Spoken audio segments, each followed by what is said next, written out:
Chinese soldier captured in Ladakh Chushul sector. ये एक और आर्टिकल है द हिंदू का। Chinese soldier apprehended on Indian side of the line of actual control in Ladakh. और यहाँ पर सोर्स है Press Trust of India. So जो पकड़ा गया है सोल्जर, ये हमने पकड़ा है पैंगोंग लेक के साउथ पर। एक बार मैप पे मैं आपको दिखाता हूँ कि कहाँ पे पकड़ा गया है ये सोल्जर।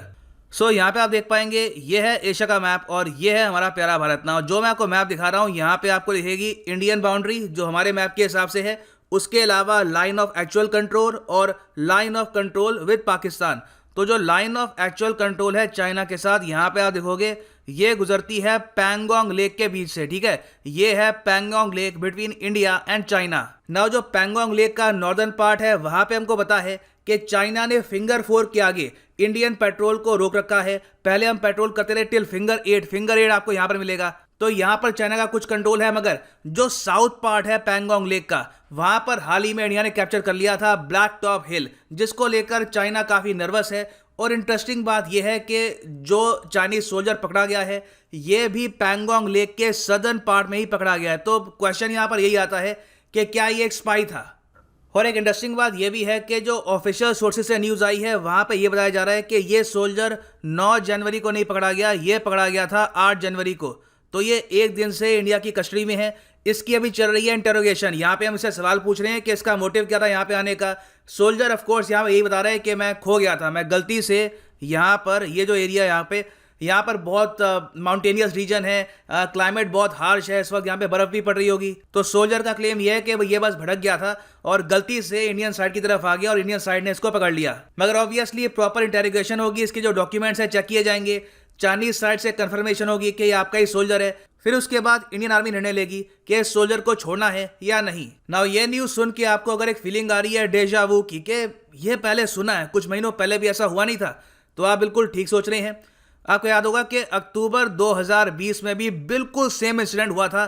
चाइना का एक सोल्जर, हमेशा एक ही होता है, चाइना का एक सोल्जर चुपचाप इसने line of actual control cross करी, मोस्ट प्रॉब्ली स्पाइंग कर रहा होगा, यहाँ पे देख रहा होगा। और जब इंडियंस ने इसको पकड़ा तो इसने क्लेम किया कि मैं बस यहाँ पे खो गया हूँ, और बाद में अंडर प्रोटोकॉल इंडिया ने इसको रिलीज कर दिया था। उससे पहले आप अगर जाओगे सितंबर महीने में, तब कोई सोल्जर नहीं आया था, तब आई थी याक। याक एक एनिमल होता है, आपको काफी मिलेगा लद्दाख के आसपास।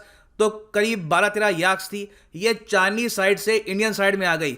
शक ये भी था कि हो सकता है कि इनसे भी स्पाइंग हो रही हो। काफी बार एनिमल्स के जरिए एनिमल्स पे कैमरास लगाकर स्पाइंग होती है, it is a very common practice. मगर इंडिया ने यहां पर भी दिखाया एक बहुत ही अच्छा जेस्चर, और याक जो थी यहां पर, ये भी हमने फार्मर्स को कर दी वापस। मगर इस सब के बीच में आपको एक मैं बताना चाहता हूं बहुत ही इंटरेस्टिंग फैक्ट। ताइवान को आप सब जानते होंगे। ताइवान एक ऐसा देश है जिसका वजूद चाइना मानता नहीं है, और चाइना कहता है कि एक दिन ताइवान पे अटैक करके हम इसको अपना पार्ट बनाएंगे। तो ताइवान का भी अपना मीडिया है, द ताइवान टाइम्स। इन्होंने अक्टूबर 2020 में रिपोर्ट किया था कि जो चाइनीज सोल्जर पकड़ा गया था ये था एक स्पाइंग मिशन पर। और आप अगर पूरा आर्टिकल पढ़ोगे तो उन्होंने यहाँ पर एक हिंट सा दिया है कि इंडिया ने गलत किया यहाँ पे इसको छोड़ के। मोस्ट प्रोबेबली चाइना यहाँ पे स्पाइंग करा रहा है ग्राउंड लेवल पर, क्योंकि देखो आप सैटेलाइट से कुछ मूवमेंट ट्रैक कर सकते हैं, मगर एक सोल्जर जो खुद जाके देखता है कि क्या उसको दिख रहा है, इनके कितने सोल्जर्स कहां पर डिप्लॉयड हैं, ये जानकारी होती है काफी हद तक प्राइसलेस। सो आप यहां पे ये भी कह सकते हैं कि ताइवान का एक हिस्टोरिक सस्पेशन रहा है चाइना की तरफ, तो इसलिए यहां पे ऐसे आर्टिकल लिखते हैं कि इंडिया ने जो सोल्जर कैप्चर किया था वो एक्चुअली आया था एक स्पाइंग मिशन पर और इसको छोड़ना नहीं चाहिए था। ये भी हो सकता है कि वो जेन्युइनली सोल्जर खो गया हो और इंडियन साइड ने इंटरोगेट करके उसको वापस भेजकर ठीक किया। मगर हमको यहाँ पर यह भी एक्सेप्ट करना होगा कि जैसे ही कोई चाइनीज सोल्जर गलती से भी या फिर intentionally line of actual control cross करके हमारी साइड में आता है, इमीडिएटली हम उसको पकड़ लेते हैं। और ये हम कर पा रहे हैं क्योंकि इंडिया के भी बहुत सारे एसेट्स डिप्लॉयड हैं नियर लद्दाख। इसमें से एक है P-8I स्पाई प्लेन। ये है देखो पोसाइडन स्पाई प्लेन है। ये हमने प्राइमरली परचेज किया था यूएसए से सबमरीन हंटिंग के लिए। ये आप देख पाओगे ये यूएस नेवी का वेरिएंट है। ये हमने खरीदे थे यूएसए से ताकि हम सबमरीन जो पनडुब्बी है उसको टारगेट कर पाए इंडियन ओशन में। मगर जब हालत काफी मैं कहूंगा खराब होने लग गई near the line of actual control, तो इंडियन नेवी के चीफ ने कहा था कि हमने जो ये पोसाइडन है ये डिप्लॉय कर रखे हैं लद्दाख में। तो इससे इंडिया को रियल टाइम प्रॉपर इंफॉर्मेशन है कि चाइना यहाँ पर क्या कर रहा है, इनका एक सोल्जर 2 सोल्जर कुछ भी अगर ये स्पाइंग करते हैं तो इंडियन मिलिट्री यहाँ पर प्रॉपर्ली तैयार है। उसके अलावा हमको ये नहीं भूलना चाहिए कि इंडिया के पास आज के समय बहुत सारी रिमोट सेंसिंग सैटेलाइट्स हैं, मतलब कि अर्थ ऑब्जर्वेशन सैटेलाइट्स हैं। तो कुछ भी यहाँ पे मूवमेंट्स होती हैं, कुछ भी आगे बढ़ते हैं, इंडियन आर्मी इनको आराम से रोक लेगी near the line of actual control. मगर मैं जानना चाहूंगा यहाँ पर आपका ओपिनियन कि आपके हिसाब से बार बार एक बार एक इंसिडेंट होता है तो आप कह सकते हैं ये एक मिस्टेक थी। मोस्ट प्रॉब्ली जब अक्टूबर 2020 में एक चाइनीज सोल्जर गलती से आ गया होगा इंडियन साइड में, तो ये न्यूज ऑब्वियसली फैली होगी चाइनीज कैंप में। बाकी सोल्जर्स ने डिस्कस किया होगा, इनके जो मेजर्स इन्होंने बताया होगा इनको कि देखो line of actual control cross नहीं करनी, वहां पे इंडियन आर्मी है। तो अब तक ये होगी एक कॉमन नॉलेज। अक्टूबर के बाद फिर कुछ महीनों में सेम गलती होती है। तो क्वेश्चन यहाँ पे ऑब्वियसली उठता है कि जेन्युइनली ये चाइनीज सोल्जर्स क्या इतने भोले, इतने मासूम है कि बार बार ये रास्ता भटक जाते हैं, या फिर चाइना कहीं ना कहीं एक मैसिव स्पाइंग ऑपरेशन कर रहा है near the line of actual control? इसके बारे में आप लिख सकते हैं in the comment section below.